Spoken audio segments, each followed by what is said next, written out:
Bismillahirrahmanirrahim. Assalamualaikum warahmatullahi wabarakatuh. Selamat pagi teman-teman. Ketemu lagi ya di Titik Terbang. Sebelum kita awali bincang pagi kita berdoa terlebih dahulu supaya apa yang kita dapat pagi ini bisa berkah, bermanfaat, dan bisa mendapat pemahaman. Berdoa silakan. A'udzubillahi minasyaitonirrajim. Bismillahirrahmanirrahim.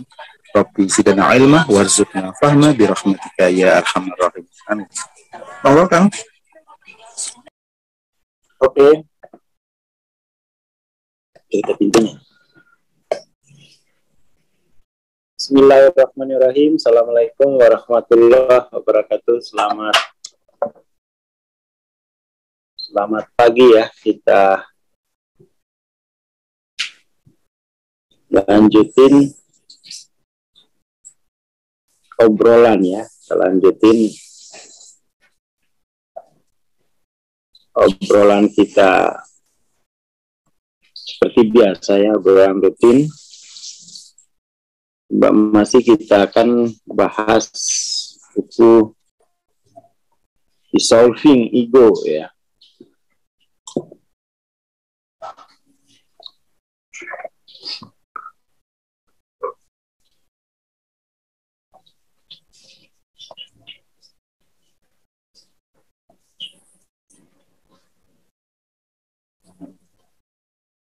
Oke, ini kita masuk ke halaman 131 ya.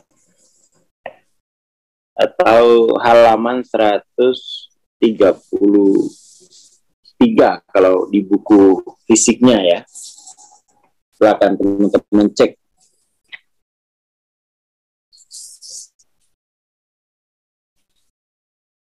Ini jika tujuan hidup adalah melakukan yang terbaik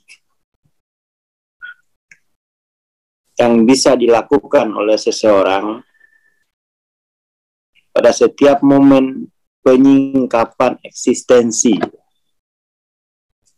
maka melalui upaya spiritual, orang telah bebas dari penyebab utama penderitaan.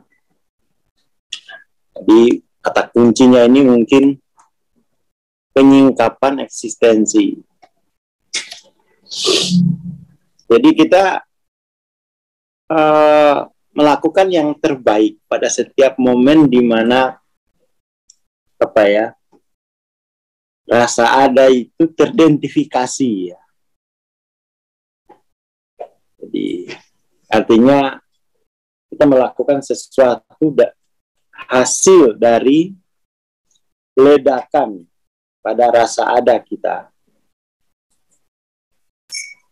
maka kita telah terbebas dari penyebab utama penderitaan. Karena memang ini penderitaan itu terkait dengan hal yang sifatnya dia doing ya. Ini pengertian penderitaan secara spiritual atau statusnya having, doing sama having. Orientasi doing sama having ini itu kemudian tuh membuat jiwa kita terpisah-pisah atau tidak mengalami keutuhannya gitu ya.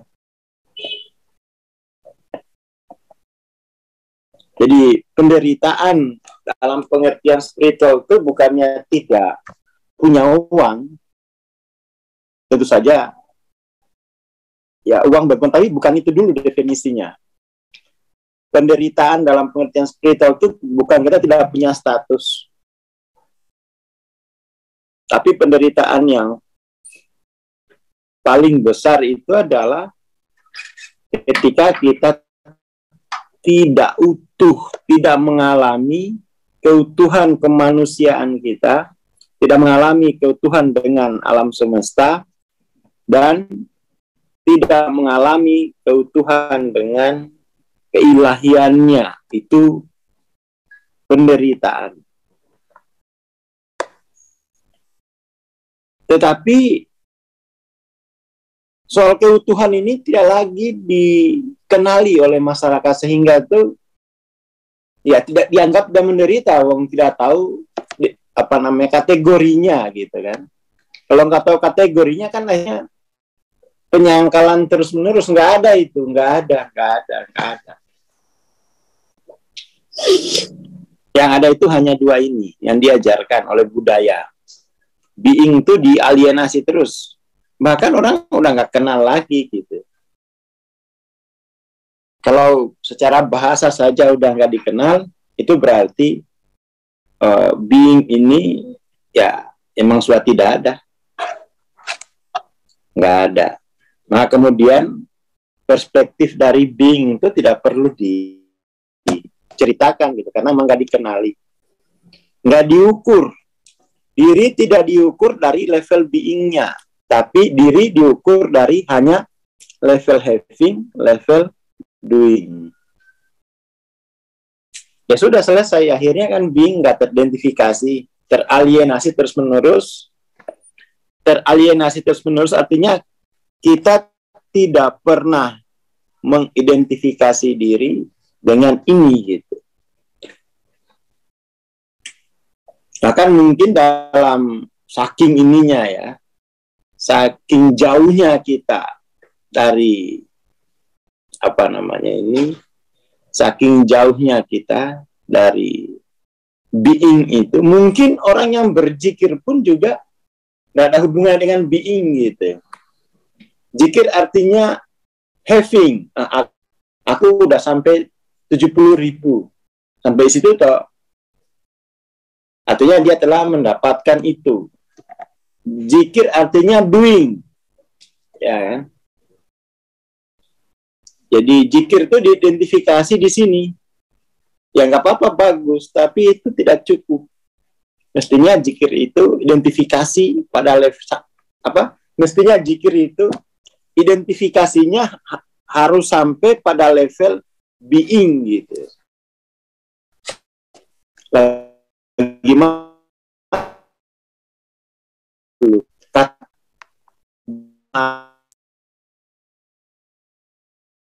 Ya kan,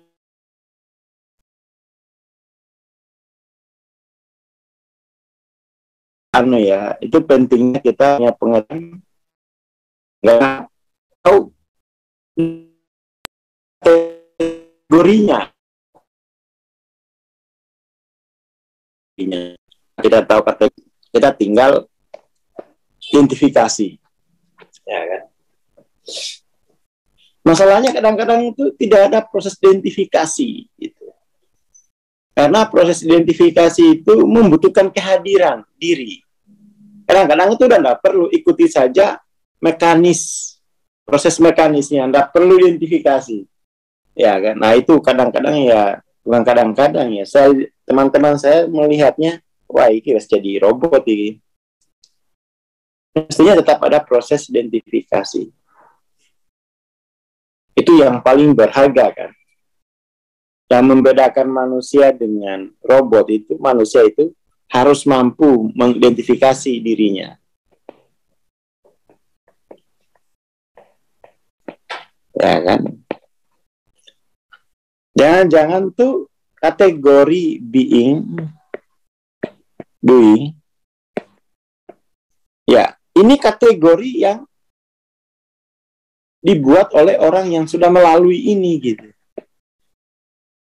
Jangan-jangan tuh dia nggak ngerti apa ya. Ya dikira ini nggak ada gunanya gitu. Tetap tidak sadar, tetap tidak mampu melakukan identifikasi diri. Kategori having, doing, being ini kategori orang yang sudah sadar. Dia udah tahu kalau aku having. Dia udah tahu kalau dia memang selama ini doing. Ini bukannya jelek ya, bukan.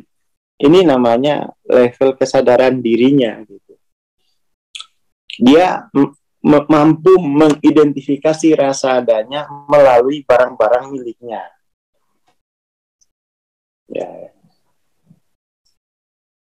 Having kan gitu. Jadi kalau barang miliknya berkurang ya kemampuan untuk mengidentifikasi rasa adanya juga berkurang. Kalau doing, dia mengidentifikasi dirinya melalui statusnya. Semakin banyak statusnya, semakin mampu dia mengalami rasa dana. Nah, being, ya rasa ada ya lewat rasa ada itu sendiri. Artinya kemampuan mengidentifikasinya dia sudah semuanya bisa. Semuanya. Barang-barangnya hilang tuh ya tidak membuat dia kehilangan kemampuan identifikasi. Statusnya hilang ya tidak membuat kehilangan identifikasi. Ya abadi kan. Nah itu mestinya itu yang dilakukan. Ini bisa dibaca ini loh di 3 ini. Baca di buku Hidden Secretnya Hawking. Great. Success is for you. Murah beli. Biar tahu kategori gitu loh. Oh begini caranya mengidentifikasi ya. Buat apa uangnya 1 lemari tapi identifikasi diri nggak bisa gitu loh. Mendingan nggak usah punya duit tapi bisa identifikasi diri. Kadang-kadang itu kita itu saking ininya ya, saking nggak ngertinya dunia ilmu, ya kan? Jadi naik akhirnya lebih nyaman punya duit 1 lemari daripada, tapi dia nggak ngerti ya, dia nyaman punya uang 1 lemari meskipun nggak tahu dirinya itu. Kayak gitu tuh naifnya orang kita itu.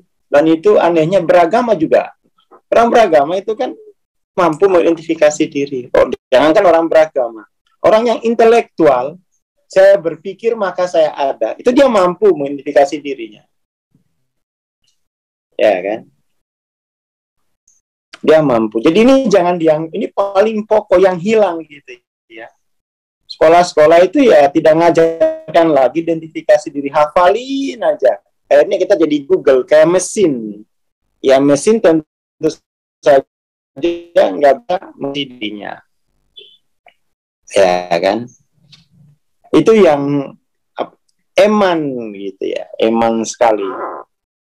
Padahal ini pelajaran yang paling sederhana, paling dasar. Tapi meskipun begitu yang paling sulit gitu. Dalam kontemplasi itu orang kontemplasi para sadanya itu. Gitu. Oke, itu yang paling pokok ya. Jadi tidak menderita. Tapi kadang-kadang tuh orang ya, aku nggak penyangkalan juga. Aku nggak menderita. Misalnya orang itu dicek, ya. Contoh yang paling kasat mata itu, coba periksa berang ke laboratorium, nggak mau. Aku nggak sakit. Coba diperiksa, nggak berani lah. Dari mana dia tahu kalau nggak sakit gitu? Diperiksa aja nggak mau, identifikasi nggak mau. Lah itulah kemampuan ngeyelnya itu loh yang luar biasa gitu ya. Semua nggak mau diperiksa, nggak mau diidentifikasi, biarkan saja dalam tumpukan ketidaktahuan, biar nggak ada masalah. Lah itu tumpukan masalah. Jadi tidak mengidentifikasi itu sama saja melanggengkan penderitaan. Bukan lagi masalah, tapi melanggengkan penderitaan. Masalah itu penderitaan syariah itu baru masalah. Jadi ada level penderitaan, ya. Itu yang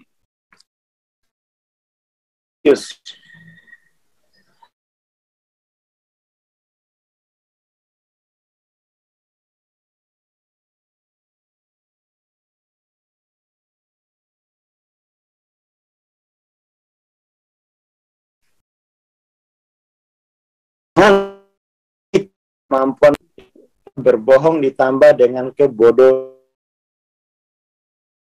ilmu apa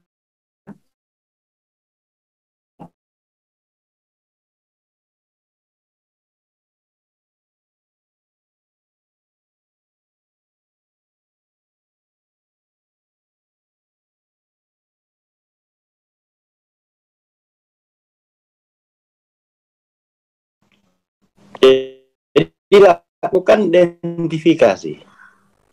lakukan identifikasi biar jelas gitu loh dari mana mau kemana. Jangan bilang nggak ada apa-apa atau nggak tahu apa-apa gitu. Kalau nggak cepat, bukan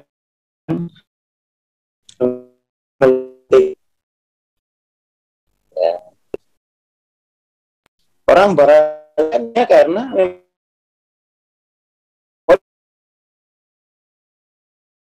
kamu sampai di sini, terus mau kemana habis ini? Ya ke sini gitu.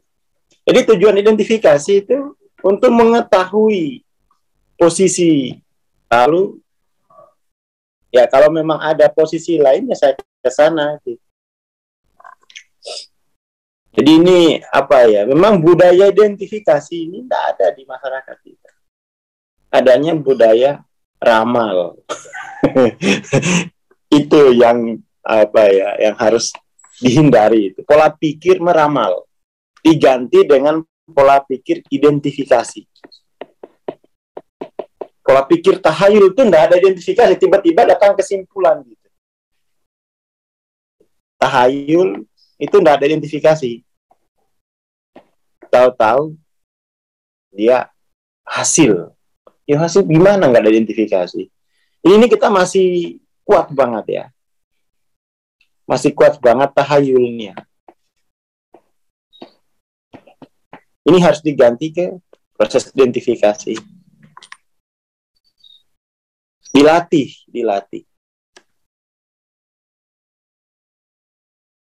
Identifikasi itu bukan menceritakan gitu ya. Identifikasi itu proses untuk mengetahui, bukan ngeribah. Itu proses ilmu. Proses ilmu dia. Ribah itu kan cari-cari kesalahan. Kita mengidentifikasi gitu ya. Proses mengilmui. Tahapan pertama untuk apa? Dalam ilmu itu kan identifikasi dulu. Ada apa enggak? Itu level level penelitian dia. Proses penelitian bukan ngeribah.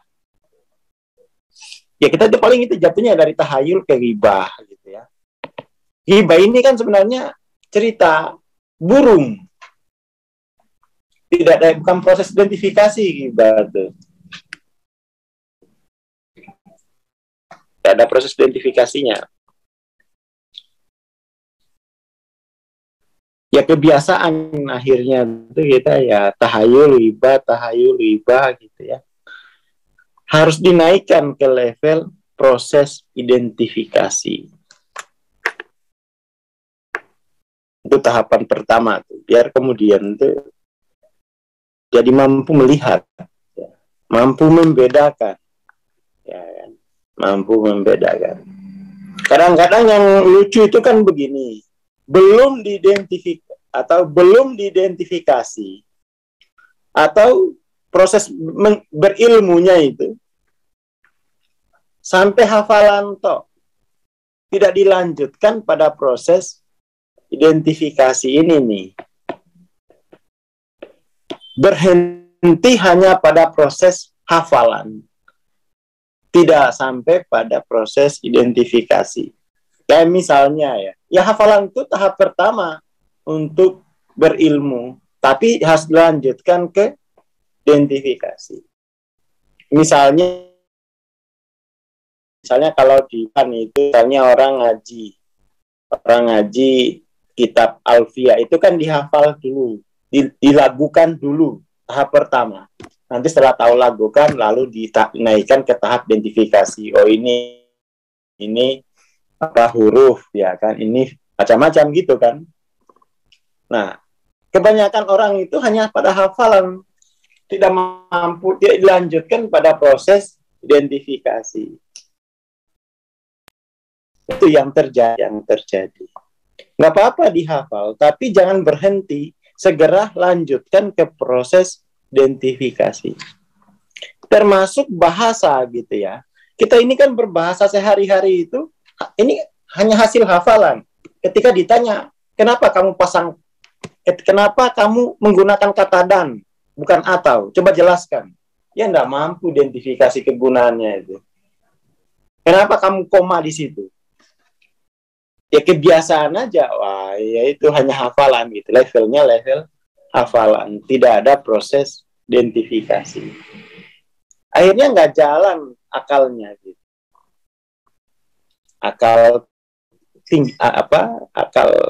Akalnya nggak jalan.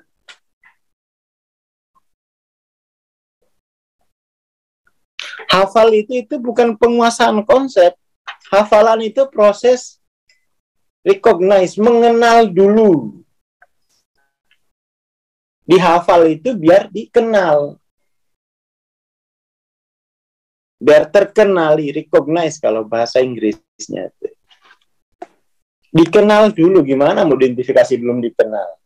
Makanya dihafalin itu tahap pertama, dikenal dulu. Setelah dikenal baru diidentifikasi. Setelah diidentifikasi baru didefinisikan. Ya, tahapannya kan begitu. Jadi biar dikenal dulu. Makanya kategori-kategori itu dihafal dulu. Dikenal dulu. Oke, itu dulu ya pagi ini.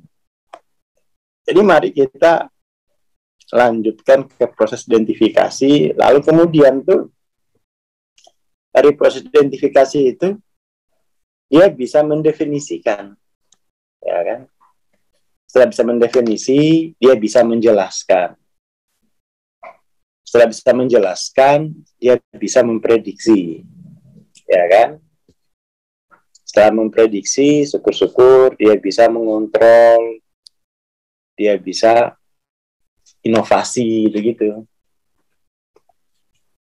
Yang lemah itu proses identifikasi, saya kira ya, di masyarakat kita tidak ada identifikasi.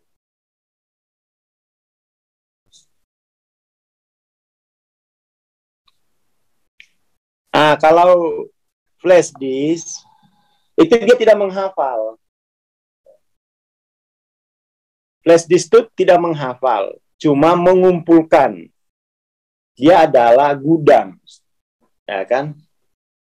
Dia gudang penyimpanan. Proses transfernya secara digital. Dia tidak menghafal. Jadi meskipun datanya banyak, flash disk tidak mampu mengenali apa yang dia simpan. Ya kan? Dia nggak punya kemampuan untuk mengenali isinya. Karena dia hanya gudang. Jadi gudang itu nggak ngerti kalau itu karung. Kalau itu botol nggak ngerti gudang itu. Itu flash disk itu cuman gitu. Storage dia gudang, penyimpanan. Ya. Jadi gudang itu nggak ngerti kalau dalamnya itu mobil, nggak kenal.